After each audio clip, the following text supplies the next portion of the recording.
Сәлеметсіздер ме? Бүгін біз сіздермен өттегі тастарды үй жағдайында ерітіп шығару жайлы мәліметтермен бөлісетін боламыз. Әлемдегі әрбір 5-ші адам бауыр мен өт жолдарынан зардап шегеді екен. Біз сіздермен бұған дейін өтте тас қайдан пайда болады, белгілері жайлы сөз қозғаған болатынбыз.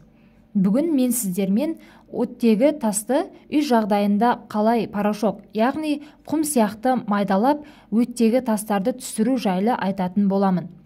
Негізі өттегі тастарды түсіру үшін бірінші тамақтануды реттеу керек және қозғалысты көбірек жасаған дұрыс болады. Емді бастамас бұрын бірінші ұнды, яғни ақ ұнды тағамдарды азайту керек, немесе мүлдем алып тастаған дұрыс болады. Екінші, қантты, майлы тағамдарды рационымыздан алып тастау қажет болады. Мен сізге қазір өттегі тастарды түсірудің қарапайым 4-5 әдісімен бөлісетін боламын. Егер өттегі тас үлкен болса, яғни 10 мм-ден немесе 1 см-ден жоғары болса, тұнбаларды байқап ішкен дұрыс болады. Себебі тас үлкен болғандықтан олардың майдалану процесі баяу болады. Басқа тастарға қарағанда, яғни майдарек тастарға қарағанда. Соның әсерінен өт жолдарында тастың бітеліп тұрып қалу қаупі бар. Бұл дегеніміз өттегі тастар қатты майдаланып үлгермейді. Сондықтан да олар өттің жүру әсерінен ол өт жолдарына тұрып қалу қаупі бар. Бірақ кішкентай тастарға әсері тез болады, яғни тез майдаланады. Сол үшін бізге қарапайым қызылша, яғни свекла керек болады.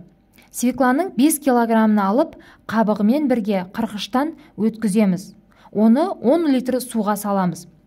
Ол суды қайнатып, 2-3 литр қалғанша немесе сироп тәріздес күйге енгенше баяу қайнатып отырады. Қатты бұрқылдатып қайнамау қажет. От орташа дәрежеде болғаны дұрыс болады, яғни орташа дәрежеде қайнаса дұрыс болады. Осы алынған сиропты күн бойында 3-4 рет 200 мл-ден ішіп отыру қажет болады. Міндетті түрде аш қарынға ішу керек. Қызылша сиробы да, шикі түріндегі соғы да өте пайдалы. Тек қана тастарды ерітіп түсіріп қана қоймай, иммунитетті көтереді. Гемоглобиніміздің де көтерілуіне және бауырдың да тазалауына айтарлықтай әсер етеді. Екінші тәсіл – сәбіз, қияр соқтары және үшіншісі қызылша соғы. Айтып өтетін жағдай, бір ескеретін жағдай, қызылшаның соғы 2 сағаттай бөлек тұру керек болады.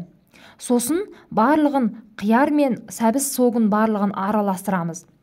Күн бойында жарты 1 литр ашқарынға 150-200 мл-ден бөліп 3-4 рет ішу керек болады. Бұл әдіс тасыңыз еріп біткенше қайталаған дұрыс. Мүмкін 1 ай болар, немесе 1 айдан да аса уақыт кетуі мүмкін. Тағы да бір ескеретін жағдай, дәл осы әдісті қолданған кезде нан, ет, қант сияқты ұн сияқты жаңағы заттарды рационымыздан алып тастауымыз керек, немесе шектеп тастауымыз керек болады. Үшінші әдіс тәсіл. Зәйтүн майын 1 ас қасықтан аш қарынға 2-3 мезгіл тамақтанар алдын жарты сағат бұрын ішесіз. Күнделікті көбейтіп отыра бересіз. Мөлшерін 4 қасыққа дейін жеткізуге болады. Яғни сіз көбейтіп отырған кезде бірінші күні 1 қасық ішсеңіз, екінші күні 1,5 қасық ішесіз. Үшінші күні 2 қасық деген сияқты жалғасып кете береді. Дәл осылай сіз 4 қасыққа дейін апарасыз. Бірақ зәйтүн майының ең тазасын табу қажет болады. Төртінші әдіс тәсілімізді жасау үшін бізге қырықбуын және жусан деген шөптерді, құрғатылған шөптерін алуымыз қажет болады. Бұл шөптерді біздер 1:1 пропорциямен араластырып арнайы банкаға немесе қорапшаға салып қоюымызға болады. Немесе осы дәрілік шөптерді біздер аптекадан да тауып алуымызға болады. Бұл шөпті қалай дайындаймыз? 100 мл қайнаған су аламыз және сол 100 мл суға 1 шай қасық 2 өсімдіктің қосындысынан жасалған араласпадан қосып демдеп қоямыз. Яғни таңертең сіз ішу керек болсаңыз, түнде демдеп қоясыз, егер сіз кешке ішу керек болсаңыз, таңертең демдеп қою керек боласыз. Қоспаны таңертең кешке 100 мл-ден 2 мезгіл ішесіз. Бұл айтылған кеңестерімнің барлығы да көптеген адамдарға көмектескен. Сондықтан операция алдында ерінбей жасап көріңіз. Ем болсын, ауырып ем іздегенше ауырмайтын жол іздеңіз. Сіздерге берген кеңесіміз кәдеңізге жарасын.